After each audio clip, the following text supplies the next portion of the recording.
ناس اون تي في، قناة ناس لكل الناس.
واحد كركديه للدكتور مصطفى.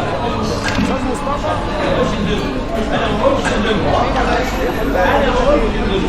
هجيب لك ايه؟ لا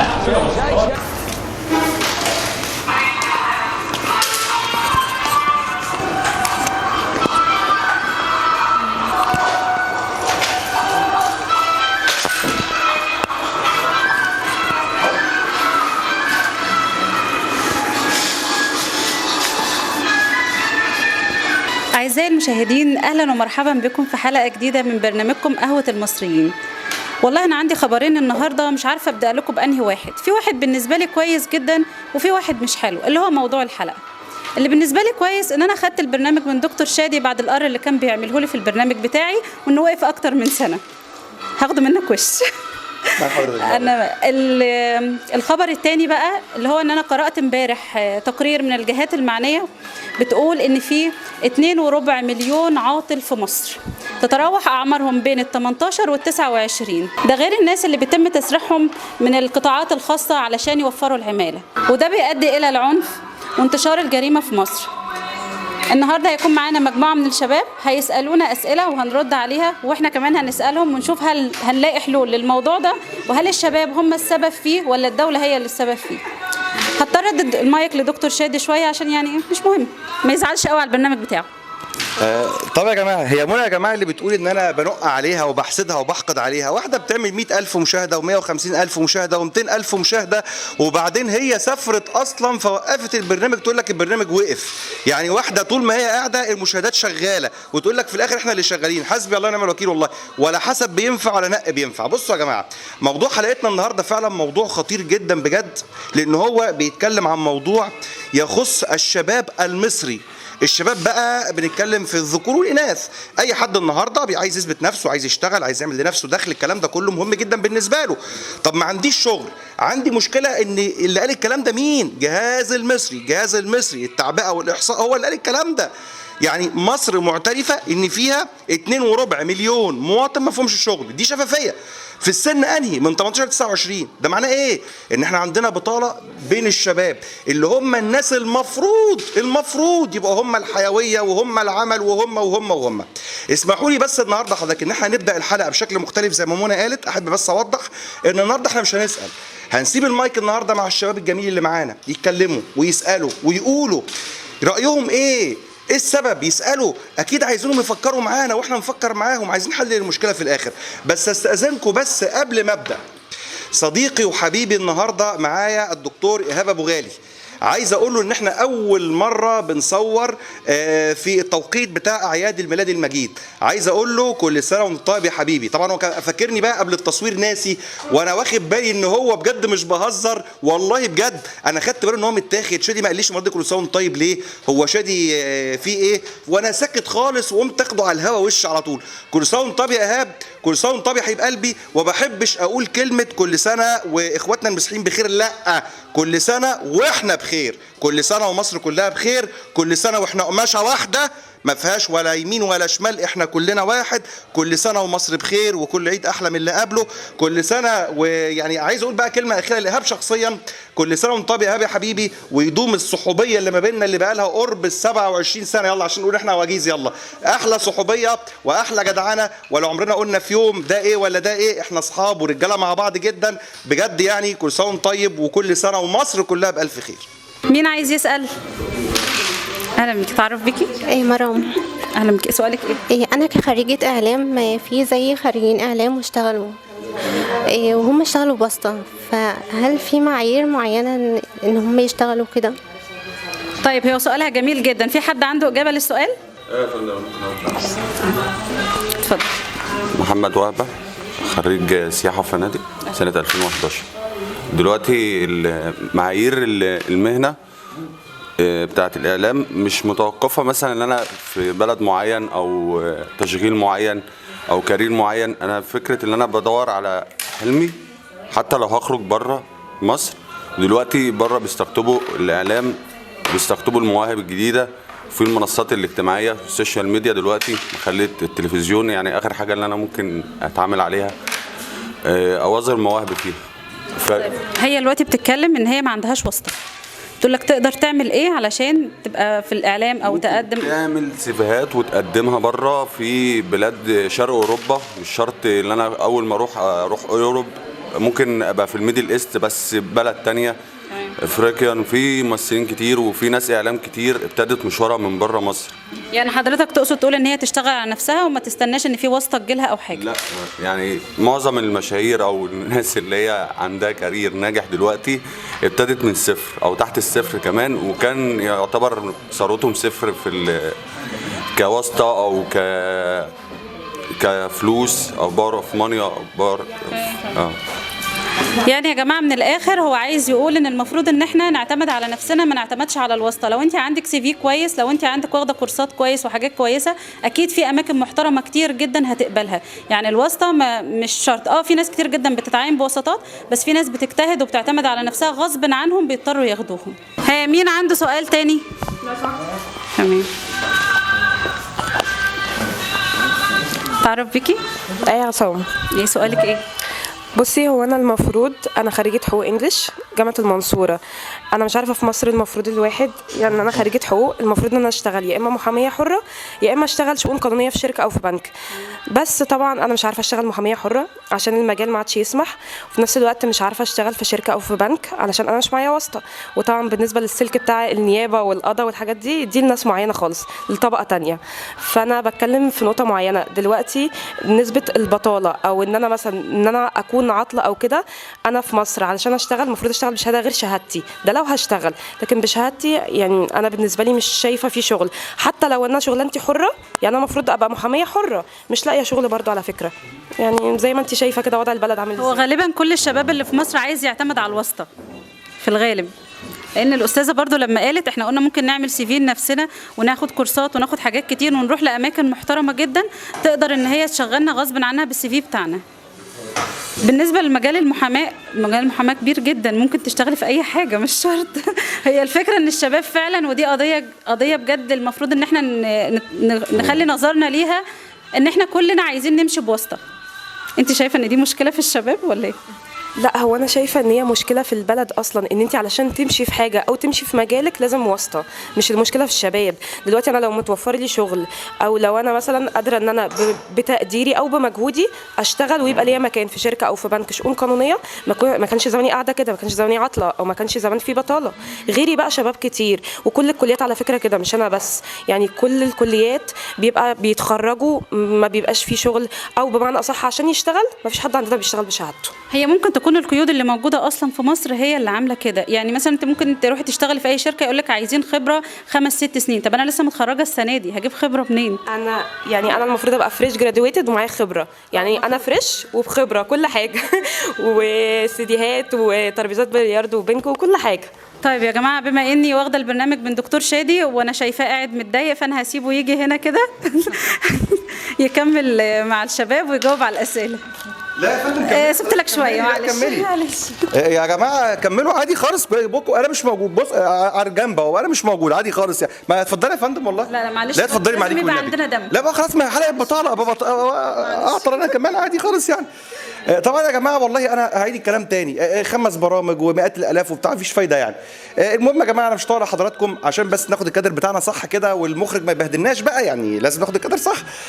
نسيتيني والله من الشغل، ربنا يسامحك. يلا بصوا يا جماعه، احنا النهارده ان شاء الله من غير مقاطعه زي ما احنا اتفقنا بناخد راي الشباب بشفافيه، بس اسمحوا لي بقى انا غير منى متقاوح بالراحه، انا رخم، بحب اقاوح بشكل رخم بشكل زياده يعني. فيا جماعه في اي حد من حضراتكم عنده اي سؤال ثالث عايز يقوله؟ مش بلدنا بلد زراعة. ابو غالي حبيبي مش بلدنا بلد زراعة. ايوه. فين الزراعة؟ ليه الحاجات غالية؟ ليه كل حاجة غالية دلوقتي؟ ما هو عشان الدولار. مش مالهاش دعوة. فين ايه العمالة اللي لا بتشتغل؟ ما تقوليش مالهاش دعوه، فهمني ازاي مالهاش دعوه. لأن ما فين العمالة اللي قاعدة؟ ليه ما معلش يا جماعه انا بنشتغلش؟ كده خرجت عن اصول الاعلام ان انا اخده في حضني، بس صديقي بقى من حق اطلع بره الكادر يعني. يعني ليه فين العمالة الموجودة؟ ليه ما بتروحش تشتغل؟ الأماكن الجديدة، الصحراوي، شرق النوبرية، مناطق كتير قوي، شرق العوينات، كذا حتة كتير قوي. زراعة ليه ما بنشتغلش؟ طيب ما احنا حضرتك عشان نكلم حضرتك في الموضوع ده احنا لازم نبص الاول الدوله بتعمل ايه والمواطنين عملوا ايه. حضرتك قبل 2011 قبل الثوره الدوله طرحت اراضي صحراويه كتيره جدا جدا جدا علشان الشباب يروحوا يستصلحوها، ما راحش غير تقريبا من 5 ل 10% من اجمالي الايدي العامله المطلوبه. يبقى اصلا مع احترامي الشباب مش عايز الحاجات الصعبه، الشباب عايز يقعد على مكتب ويحط رجل على رجل، صح ولا انا غلطان؟ لا ده مظبوط جدا، وانا معاك في الحكايه دي جدا جدا، لان احنا بنشوفهم. تمام. بما ان احنا اصدقاء وشغالين في مكان واحد، تمام. احنا بنشوف الكلام ده قوي، ان الشباب عايز يقعد ماشي ومش عايز يشتغل، مش عايز يروح الاماكن البعيده. دي حقيقه. بس وخلي بالكم يا جماعه احنا بنتكلم كمان في نقطه مهمه جدا، بنتكلم في حوار ايه؟ بنتكلم ان في شباب الاطباء نفسهم لما بيجي يكلف في اول حياته عايز يكلف جنب البيت حرفيا، مش عايز يتحرك ولا يروح يمين ولا يروح شمال ولا يروح في اي حته. طب يا عم الحاج انت هتتعب امتى؟ هترهق امتى؟ هتبذل مجهود امتى؟ لا انا متخرج النهارده اشتغل جنب البيت. طب يا حبيبي جنب البيت ده ممكن ايه؟ معلش في البيت. في البيت صح. يعني اعمل له وحده صحيه او مستشفى في البيت جنب السرير بتاعه بس ويمضي هناك بقى. بالظبط يا فندم، ما انت عارف انت عارف. طب دكتور ايهاب احنا ممكن الدوله الفتره دي تعمل ايه في موضوع الزراعه؟ انا شايف ان هو يتعمل تسهيلات للشباب اصلا من كده. هو بيقول لك الاجراءات، بس انا شايف ان الدوله بتساعد الشباب في تسهيلات كتير قوي. طيب بس هل هم عارفين؟ هي دي الفكره، هل هم عارفين ان في تسهيلات؟ طيب تسمح لي بقى كده بعد اذن حضرتك نوجه نداء سوا لوزير الزراعه، السيد رئيس الوزراء، السيد المسؤول عن الهيئه الوطنيه للاعلام. يا جماعه لو سمحتم لما نعمل تسهيلات لازم نعمل تسهيلات الاول للشباب، لازم تكون تسهيلات كافيه، لازم اغريهم ان هم يروحوا هناك والبلد محتاجه ده، والاهم الاعلام يعلن عن ده بقوه وبشكل واضح وصريح جدا. هنا يا جماعه بستأذنكم افتح الحوار، في اي حد تاني يا جماعه عنده اي استفسار يتكلم فيه؟ يا فرج الله، يا ارزاق الله. نتعرف انا بحضرتك. عايزه انا أميمة خريجة ايه يا أميمة؟ اعلام قسم صحافه، وشغاله في مجال ايه؟ في مجال الاعلام. طب ما انا عارف حضرتك زميلتنا، بس لازم اعمل حركات كده يعني قدام الكاميرا وبتاع. طيب قولي بقى يا ستي ايه سؤال حضرتك؟ دلوقتي في سؤال مهم قوي. اتفضلي. دلوقتي نسبه عدد الشباب والبنات اللي مش لاقيين شغل كتير قوي. تمام. فانا عايزه اعرف دلوقتي هل السبب في كده الدوله ولا السبب ان احنا كتير مثلا عشان كده ما فيش فرص متوفره؟ يعني قصد حضرتك المشكله يعني في عدد السكان ولا مشكله في اداره الدوله للازمه إدارة يعني؟ الدوله هي اللي تمام. مش عارفه تحل الازمه، ولا احنا عشان كتير ما فيش فرص متوفره لنا؟ تمام. السؤال يا جماعه إيه حد يا جماعه سمعوا عشان صوت زميلتنا برضو من النوع اللي هو الهادي شويه. الاستاذه بتسال سؤال صريح، ليه البطاله متأصلة مش عارفين نحلها؟ هل دي مشكلة عند الدولة في إدارة الأزمة ولا احنا اللي عددنا كتير يعني التعداد السكاني فوق قدرة الدولة على التحمل؟ حد عنده إجابة؟ يا سلام يا صباح الخيرات. صباح النور. أتعرف معاك تاني معلش؟ محمد وهبة. ماشي يا أستاذ محمد، حضرتك خريج إيه يا فندم؟ خريج سياحة وفنادق 2011. وحضرتك شغال في مجال إيه؟ في مجال السياحة. جميل جدا، اتفضل يا فندم. دلوقتي حضرتك الأستاذة كانت بتسأل على نقطة إن مفيش فرص عمل عشان في انفجار سكاني في مصر. موضوع الانفجار يعني هل انفجار سكاني ولا هل سوء إدارة؟ هو مش انفجار سكاني خالص، هو تقريبا يعني سوء إدارة من الرأسماليين ورجال الأعمال. لو في 30% أخطاء من الحكومة، في 70% لبزنس مان في مصر. لأن لو هنتكلم عن الانفجار السكاني في دول زي شرق آسيا زي الصين تعدادهم يعني يعتبر تلت الكوكب بتاعنا. خمس مليار ونص من اجمالي تقريبا يعني بالظبط. حضرتك لو شفت الحركه المروريه عندهم وتنظيم سوق العمل وتوفير الشغل وتوفير الزراعه لمواد هي ما كانتش مزروعه عندهم اصلا، لا بقى متاحه وبيصدروا جميع دول العالم لاوروبا وامريكا والهند. يعتبر غزو العالم كله، وهم اصلا يعني عددهم ما يكفيش لو هيتقسموا على نسبه انبعاثات ثاني اكسيد الكربون والاكسجين هيخلص. بس هم بيشتغلوا على نفسهم، ان الناس اللي جواهم ما بيستثمروش فلوسهم بره. الصين لا بالعكس، بيوفروا لهم مصانع، بيوفروا لهم شغل، بيديك مصنع بديك ارض، وبقول لك شغل لي 30% لو انت مستثمر اجنبي من العماله الصينيه. يعني بيشترط عليك عشان يديك الطاقه ويديك المكان ببلاش اللي انت تشغل له العماله الصينيه. فين هنا في مصر اللي عمل الكلام دوت من قبل، من قبل عهد الملك فاروق، والموضوع ده مش موجود اصلا. تمام يا فندم. ما عادش في حد مستثمرين اجانب في مصر، ولا في ناس بتيجي تشتغل في مصر، ولا في حد بيستصلح حاجه. لو في اخطاء في الموضوع دوت هيبقى على رجال الاعمال في مصر. المعظم المستوردين بيروحوا بره مصر بيجيبوا ادنى حاجه في السوق وبيجي بقى هنا باضعاف اضعافها. انت كده ما دخلتش عمله صعبه البلد. استاذ محمد، هي دي قضيه تانية ممكن على فكره نفرد لها حلقه تانية بالامانه، ولكن استاذ محمد هنا يا جماعه قال نقطه مهمه جدا وخطيره جدا.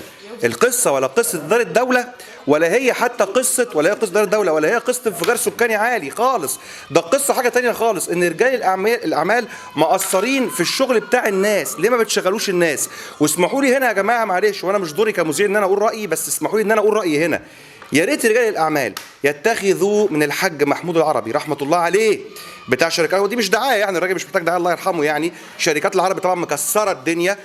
وقت ازمه كورونا الناس بتقول لك احنا هنسرح العمال وهنمشي العمال وهنقلل الاجور. الراجل قعدهم في البيت، اداهم مرتباتهم كامله، راخر ربنا كان مبارك له بشكل غير طبيعي. الوحيد من رجال الاعمال اللي ما كانش بيشتكي، الوحيد من رجال الاعمال اللي كان ربنا فتحها عليه. لان يا جماعه في حته معينه رجال الاعمال في البيزنس بيفكروا فيها، بيزنس از بيزنس، بس بينسى حته ان في بركه في الموضوع، او ان انت لو ساعدت حد ربنا بيفتح لك 1000 باب مقابل الباب اللي انت بتفتحه. طيب هنا يا جماعه في حد تاني ممكن يكلمني؟ يا جماعه مفيش حد هنا شغال في غير مجاله، مفيش حد اتخرج من كليه معينه اشتغل في كليه تانية. ها انا مين؟ تمام حضرتك اتفضلي يا فندم. اسم حضرتك؟ هديل. يا استاذه هديل، حضرتك خريجه ايه يا فندم وشغاله ايه؟ انا خريجه هندسه. تمام. وبدات اعمل كارير شيفت بصراحه، وبدات ابقى يعني اتجه للاعلام. الاعلام. تمام. حضرتك بداتي فعلا في برامج ولا لسه؟ فين يا فندم؟ هنا معاكم، انا زميلتكم. تمام. اتشرف بسعادتك يا فندم، شرف ليا. ولكن حضرتك برضو عشان تلاقي الفرصه ديت، عشان نكون صراحه برضو يا جماعه، اسمحوا لي معلش اتدخل في الحته دي يا جماعه. مش كل الاماكن، وده مش مجامله للمكان ده، مش كل الاماكن بتتعامل من زاويه ان احنا بنشغل الناس بالواسطه. لا، الناس اللي هم الاكفاء اللي ممكن يشتغلوا بنديهم الفرصه، بندربهم، وحتى لو يجي منهم 20% الدكتور مجدي بيقوم بتدريبهم عشان يبقوا 100% ويشتغلوا. لكن ده مش موجود بصفه عامه في السوق. فحضرتك لو ما كنتش لقيت المكان ده، انا اسف في الكلمه، كنت هتعملي ايه؟ كنت هعمل ايه؟ لا هو عامه هو يعني انا طبعا ممتنه جدا ليكم يعني، وفعلا انتوا ساعدتوني جدا.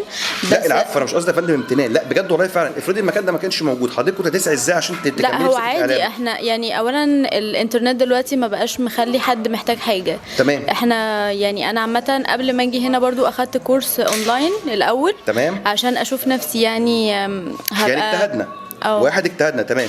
كان ايه تاني؟ بس فهو الواحد لازم يسعى اصلا في الاول وفي الاخر، علشان يقدم على اي خطوه لازم هيسعى لها في الاول، وهيبني يعني زي باك جراوند كده عنها، ويشوف برضو يعني راي الناس المتخصصه في ده.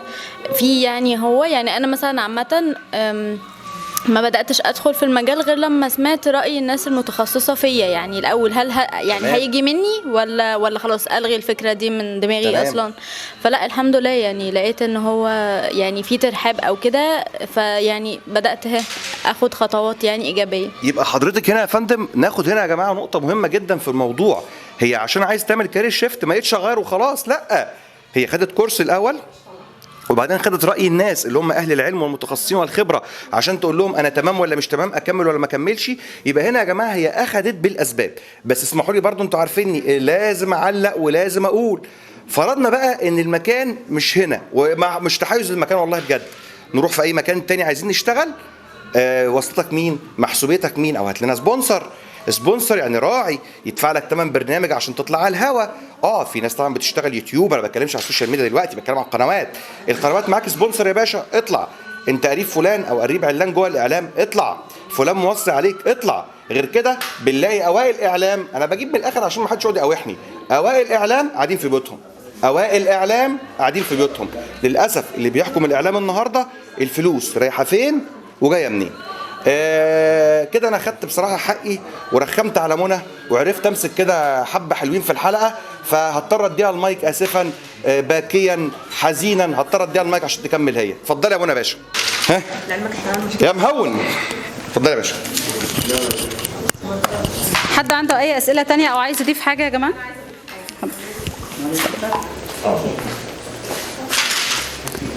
اتعرف بيكي؟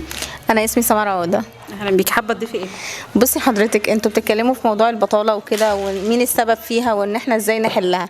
انا ليا راي يعني بعيد تماما عن، هو مش بعيد، هو قريب من اللي انتوا بتتكلموا فيه. بس اللي احنا فيه ده معظم الشباب بتطلع دلوقتي خريجين من بقيه الكليات او باي كليه بيدور على اي مجال تاني شغله. بس في شباب تانية بتطلع خلاص انا اللي قبلي مش بيشتغل، انا كمان هطلع اقعد على قهوه ومش بشتغل وخلاص. انا بقيت في مشكله ده ضمن مصر كلها ان هي اسمها البطاله. احنا اللي كشباب احنا اللي عملنا المشكله دي. لكن لو كل واحد طلع وشاف هو بيحب ايه بعيدا عن مجال شغله اللي هو درسه مش مشكله، بس المهم ان انا هخلق شغل لنفسي، مش هقول ان في بطاله. انا ممكن اشوف نقطه معينه انا ناجح فيها واشتغل على نفسي فيها وهوصل فيها. اي حاجه في الدنيا ديت كلها كانت بدايتها فكره صغيره، وبعد كده الفكره دي بتكبر وبتبقى حلم كبير. فاحنا ليه كلنا نطلع خلاص بقى ده انا مش هشتغل، انا دخلت كليه اداب خلاص مش هشتغل، دخلت اعلام خلاص انا هطلع بقى مش هشتغل، وارجع ادور في فرص سفر بره مصر وارجع اقول لا مفيش. طب وليه نتغرب وليه نتعامل بره وحش؟ معلش يعني احنا في الغربه ما حدش بيفكر ان في الغربه ده مرتاح، بالعكس المصريين وفي اي مكان بيبقى بره يعني تعبانين جدا. يعني انت قصدك تقولي ان الشباب المفروض يشتغل على نفسه وما يستناش ان الدوله تديله حاجه، وده اللي انا قلته في الاول يا جماعه، ان احنا فعلا مش لازم نستنى الواسطه ان هي تجيلنا. احنا المفروض الشباب يشتغل على نفسه من وهو في الكليه، مش يستنى لما يتخرج وبعد كده يبدا. برضه في حاجه، احنا دلوقتي في سوق عمل مفتوح كبير جدا، يعني الميديا مخليه ناس كتير جدا يشتغلوا في حاجات، مجالات شغل كتير قوي، في مجالات شغل لينا احنا كبنات ممكن من البيوت، صح، الاونلاين يعني في دلوقتي مجالات شغل مفتوحه كتير جدا. احنا ليه كل ده مش بنسلط عليه الضوء؟ بس هو الفكره ان في بعض من الشباب بيتخرج خلاص انا دوري ان انا هروح اقعد في البيت، اصل انا خلاص بقى ماليش لاقي شغل. ايوه يا جماعه هي عندها حق، ده اللي انا كنت بقوله، ان الشباب ما ينفعش ان هي تستنى وتقعد تستنى واسطه تجيلها ويشغلوه. لا، انت من انت في الكليه لو حابب تشتغل في المجال بتاعك المفروض تشتغل على نفسك، مش كليه بس، يعني تاخد كورساتك تشوف هتعمل ايه بحيث ان انت لما تتخرج خلاص يبقى الشغل موجود قدامك.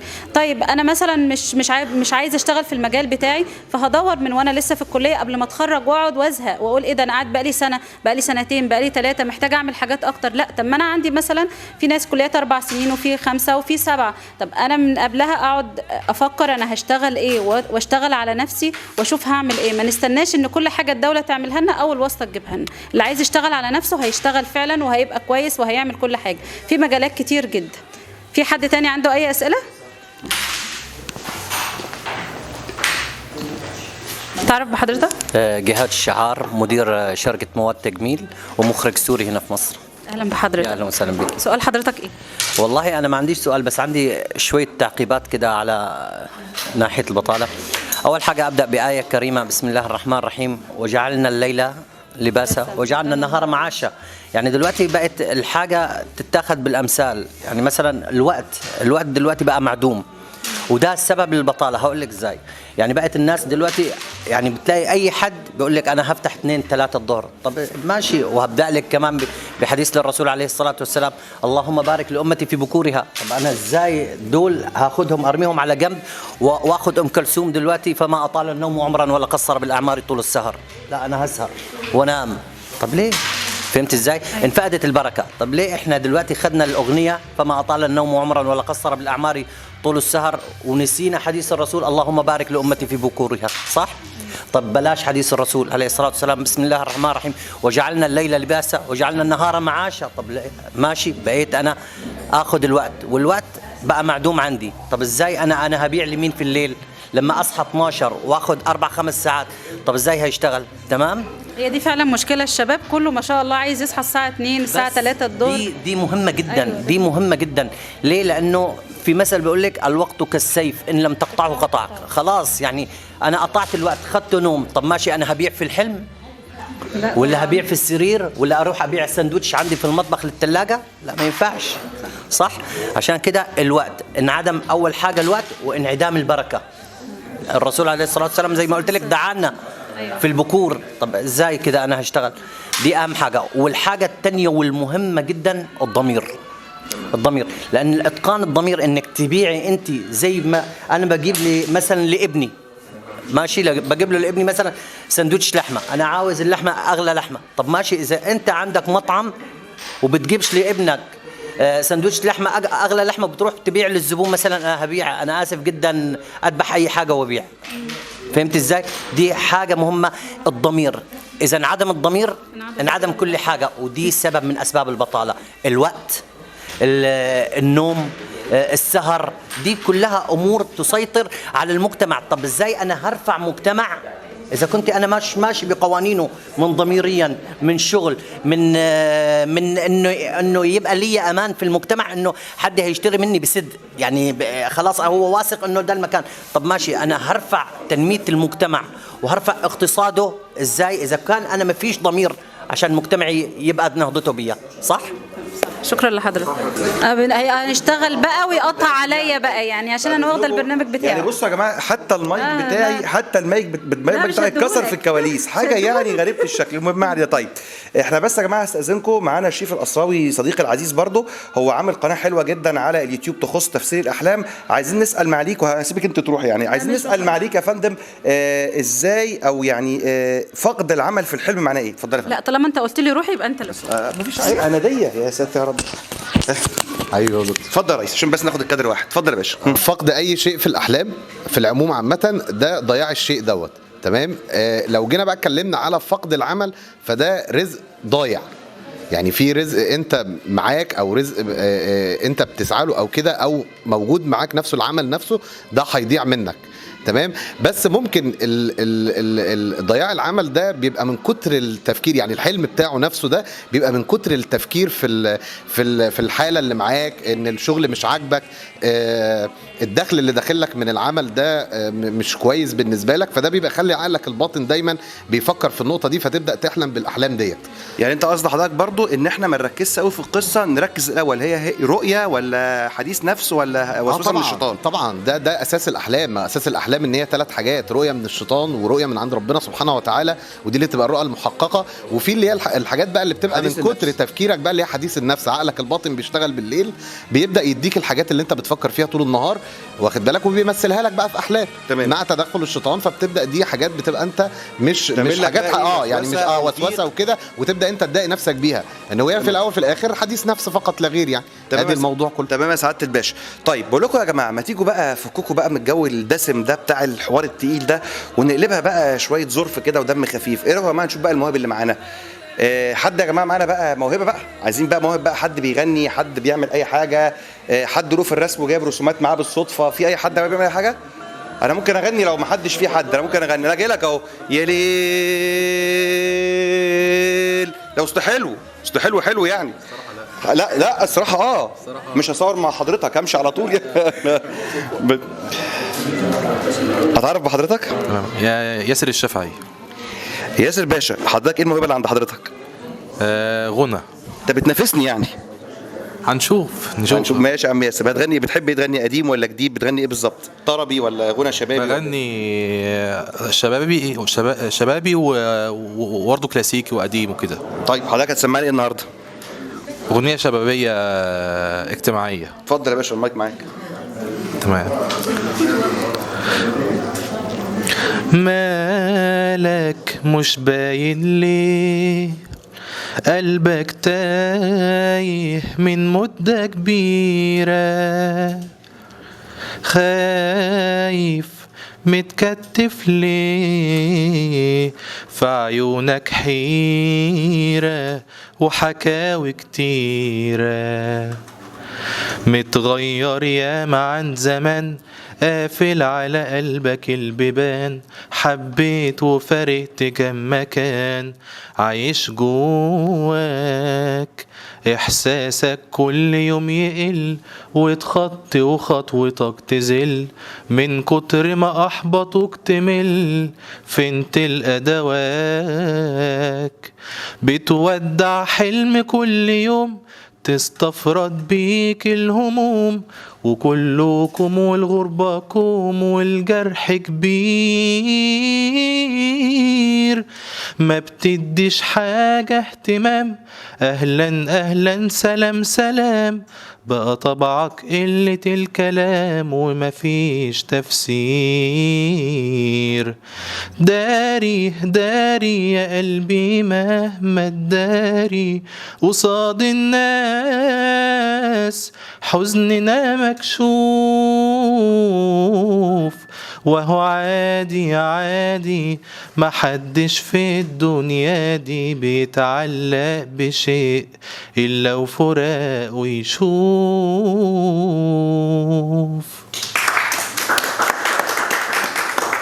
الصوت يا جماعه رايق جدا، بسم الله ما شاء الله، يعني بجد، يعني انت عارف حتى الاغنيه نفسها معانيها حلوه جدا، تديك امل كده في الحياه، وده بصراحه اقدر اديله نمره 2 بعد صوتي يا ليل. انا بقى رخم جدا، ومعانا في الكواليس عشان انا فضحي، انا المذيع الفضحي، معانا في الكواليس وفاء، بقول لها كده في البريك، يعني بقول لها وفاء احنا عايزين، قالت لا قلت لها ما، قالت لي اوعى، قلت لها حاضر، انا اتنين خلاص خلص الموضوع، وجيت لها عايزين نسمع حاجه وفاء على طول كده. اعرفكم الاول يا جماعه، وفاء الاول هي مش مطربه عاديه، هي مطربه اوبرا كمان يعني، وبسم الله ما شاء الله عليها صوت قوي جدا، واستضفناها قبل كده عندنا كذا مره، فعشان كده مش محتاج اعرفكم بيها، ولكن وفاء ابراهيم يعني من الناس اللي اصواتها وخامتها حلوه جدا، فما عندناش كلام غير الغنى. اتفضلي. من الاول عايزه اقول صوته حلو قوي بجد والله. يلا يا عم، حد من الاوبرا يا عم شهد لك اهو، صوته حلو قوي، يلا حد شهد لك يا سيدي، حد شهد يعني لك. جميل ما شاء الله. بس زي صوتي صح؟ زي صوتي يا ليل اللي انت قلتها يا ليل. ايه مش هصور بس ايوه بس كده. طب اتفضل. فظيع. ايوه فظيع. انا الاول كنت عايزه اقول حاجه بالنسبه لموضوع البطاله ده. احنا كلنا بنتكلم على حوار البطاله والناس اللي ما بتشتغلش وما اعرفش ايه، وكل ده جميل وتمام وانا معاكم فيه، بس هل الناس اللي اصلا بتطلع من الكليات هل هم عندهم من العلم والثقافه اللي تخليهم يتاهلوا اصلا لسوق العمل؟ ده كده سؤال، ده حضرتك توضيح ولا سؤال باش اعرف اتكلم؟ الاثنين، هو توضيح وسؤال. لا للاسف الكليات دلوقتي مش هقول كلها، معظمها الا من رحم ربي ما بيأهلش الخريج لسوق العمل، زائد ان في كليات للاسف ما بيشتغلوش اساسا، وللاسف على راسهم اعظم مهنه في رايي مهنه المدرس. المدرس في رايي اعظم من الطبيب، رغم انا طبيب، بس اعظم من الطبيب ليه؟ هو اللي علمني اصلا، هو اللي علمني اساسا. النهارده مدرسين بيخرجوا من كليه التربيه، مدرسين المفروض بيقعدوا في البيت او بيشتغلوا في مجال الدروس الخصوصيه، بنفقد قوه بشريه عظيمه جدا، صح كده؟ انا بتكلم كمان مش في المؤسسه كمؤسسه ككليه او كده، انا بتكلم في الطلبه نفسهم، هل هم بيذاكروا بيجتهدوا؟ انا عندي ناس اعرفها والله العظيم خريجين كليات ما بيعرفوش يقروا ويكتبوا، اقسم بالله. بعد اذنك يا وفاء اوضح لحضرتك نقطه، للاسف يا جماعه حب القراءه للاسف اختفى بنسبه 99%. تمام، ما بقاش موجود اساسا. وعندنا مشكله تانية حضرتك، للاسف النت بنفتح فيه حاجات هايفه، ما شفتش حد بيفتح على النت ازاي يعمل مشروع، ازاي يطور من نفسه. طبعا صحيح. في ناس، لكن كام 1% ولا 1 في الألف ولا في ايه؟ صحيح. ده انا مش عايز اصدمك واقول لحضرتك ان مصر اخيرا هي والدول العربيه حققت لاول مره في التاريخ الاولى في البحث، في محركات البحث عن، انا اسف في الكلمه، عن المواد الاباحيه. صحيح. اخيرا يعني عملنا حاجه عدله في حياتنا، طلعنا الاوائل في الخيبه. ما علينا. صحيح. فاحنا يعني الشباب اشتغلوا على نفسكم الاول، عشان لما تقولوا ان في بطاله يبقى عن حق. هي الدولة ممكن تكون مقصرة في حاجات، ممكن تكون مفيش سوق عمل واسع كبير، احنا عددنا كتير، كل يوم بنخلف كتير، فطبيعي في قوة بشرية كتير، بس احنا نفسنا بنعمل ايه علشان يبقى في اصلا سوق عمل؟ ما هو احنا اشتغل على نفسك الاول، زي ما منى كده كانت بتقول، هو احنا لازم لما نخلص كلية نشتغل على طول، ولا واحنا جوه الكلية لازم نشتغل على نفسنا الاول؟ كورسات بقى، معرفة. بجد في ناس ما عندهاش حتى حاجة اسمها ثقافة عامة. الثقافة العامة اللي الطبيعي ان احنا نبقى عارفينها مش موجودة اصلا. فانت حبيبي بتدور على ايه؟ دي حاجة تانية بقى كنت عايزة انا بس عايز اضيف اول بس عليكي حاجه. بصوا يا جماعه، وفاء اثارت قضيه قويه جدا، هي ايه؟ احنا بنقلد الغرب او الثقافه الغربيه اللي هي مش الثقافه العربيه بتاعتنا ولا المصريه، بنقلدهم في الخيبه، في اللبس، في البرجر، في الفراخ الفرايد، الكلام ده تمام. لكن تعالوا بقى نقلدهم بقى، ان الطالب هناك لما يوصل سن 18 بيخش الكليه بمنحه، لو متفوق مش متفوق يخش بفلوسه، ومن سن 18 بابي ومامي ما لهمش دعوه، اصرف على نفسك يا حبيبي. لا، ما عندناش احنا الكلام ده. ياخد اجمل سنوات عمره اللي ممكن يعمل فيها بيزنس، ويعمل فيها تاسيس لشغل، ويعلم فيها نفسه حاجه، ويبقى دماغه دي البرين ستورمنج عنده عالي جدا، ممكن يتعلم بسهوله، يضيعها لي في الكليه. الاربع سنين هقضيهم نذاكر ليله الامتحان، نجيب المقبول المتين الجيد المتين برضه الا من رحم ربي، وفي الاخر اطلع لسوق العمل يقول لك اصل ما فيش شغل. جهزت نفسك بايه يا باشا؟ جهزت نفسك بيه؟ ما جهزتش نفسي. الحاجه الثانيه ما بنساش حضرتك نغني. طيب وهسيبك المايك، انا عارف انت بتعرفي تعملي المايك احسن مني. هشيل براحتك وانا هطلع بره الكادر كمان. بما اني من الناس القديمه شويتين، لا شويتين مش طب وانت مواليد سنه كام؟ ايوه كده 1800 بقى. فانا بميل للقديم اكتر يعني، فنقول نبدا بأم كلثوم بقى. ايه رايك؟ تحب الجيل بتاعي؟ على فكره انا ابني النهارده وانا بغني ام كلثوم بابا بيساله بيقول له مين دي يا حبيبي؟ قال له السيده ام كلثوم، عشان تعرف بس انا مربيه ايه. تحيه يا جماعه. فنبدا بيا مسهرني، نقول يا مسهرني.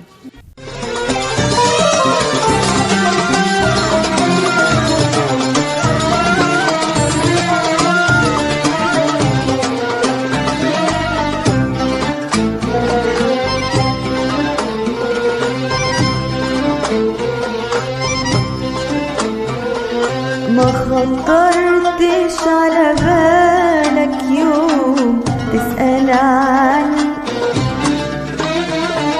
ما خطرتش على بالك يوم تسأل عني، وعنايا مجفيها النوم يا مسهرني. ما خطرتش على بالك يوم تسأل عني، ما خطرتش على بالك يوم تسأل عني، وعنايا مجفيها النوم يا مسهرني. أنا قلبي بيسألني إيه غير أحواله، ويقولي بقى يعني ما خطرتش على باله أنا قلبي بيسألني إيه غير أحواله، ويقولي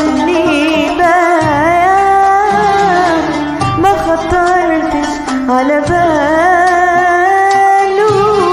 أمال غلاوة حبك فين، وفين حنان قلبه عليا، وفين حلاوة قربك فين الوداد والحنية يا نسيم، وانت على بالي وخيالك ما يفارق عيني يا نسيم،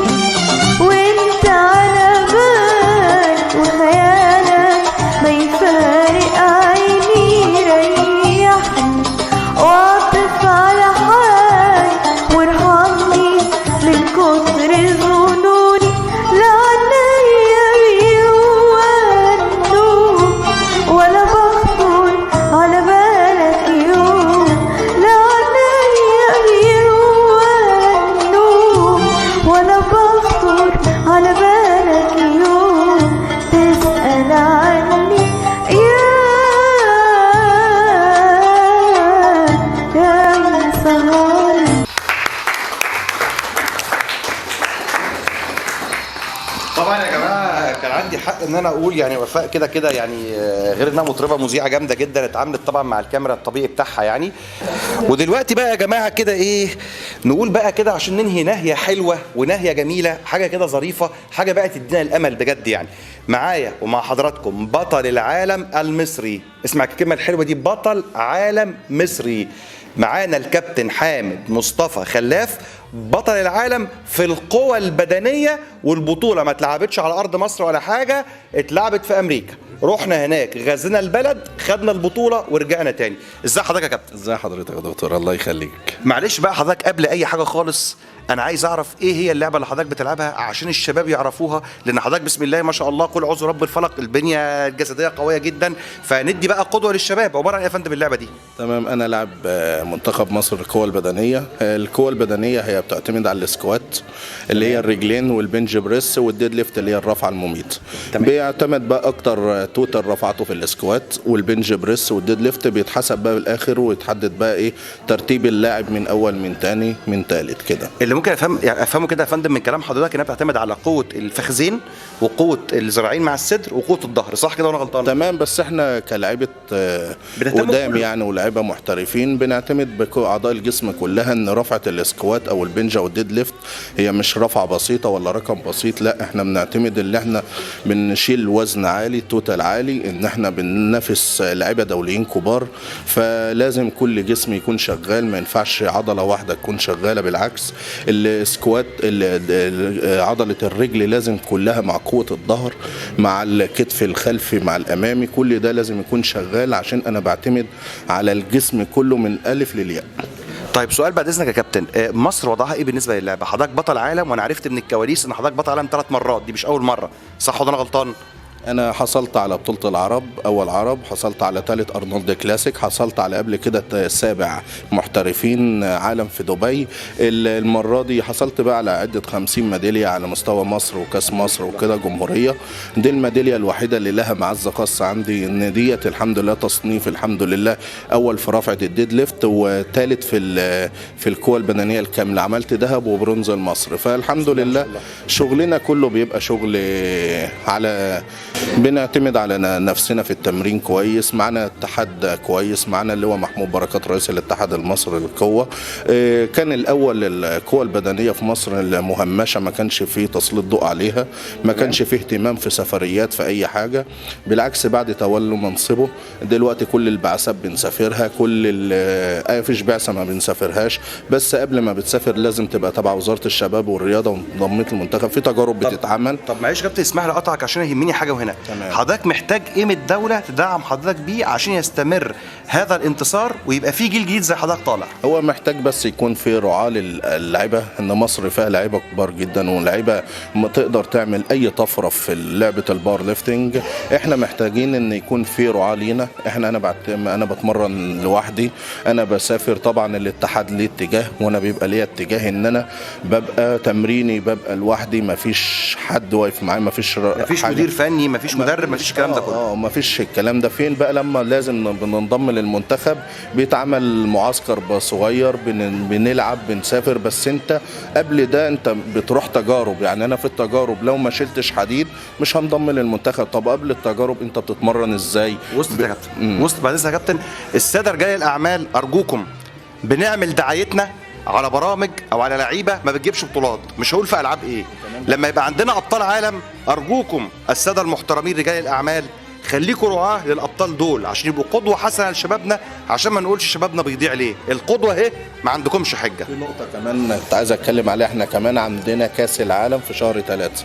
انا عندي تجارب بطوله العالم في بني سويف اخر الشهر ده، بناء عليه عندنا كاس عالم في شهر 3 اول مره يتعمل في مصر. اول مره يتعمل في الغردقه. رائع. فانت احنا عايزين رعاه. بص اللي انت بطوله كاس عالم هتبقى في ارضك، ليه ما فيش سبونسر للبطوله دي؟ اللي في دعم كبير وفي اليات مصروف عشان الحاجه دي. الاتحاد عامل اللي عليه بس ميزانيته تمام، عامل اللي عليه على قد ميزانيته.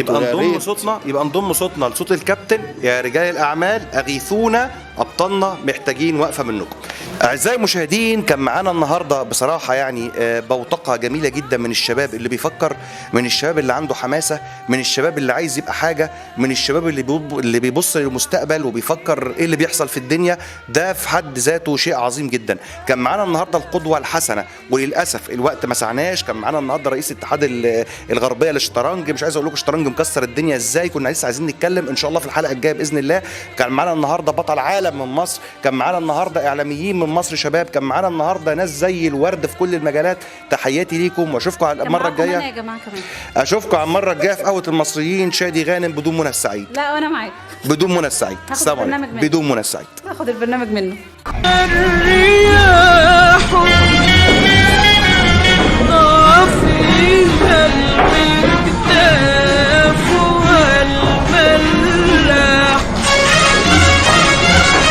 في بحار تهل فيها الرياح. سيب المايك النهارده مع الشباب يتكلموا ويسالوا.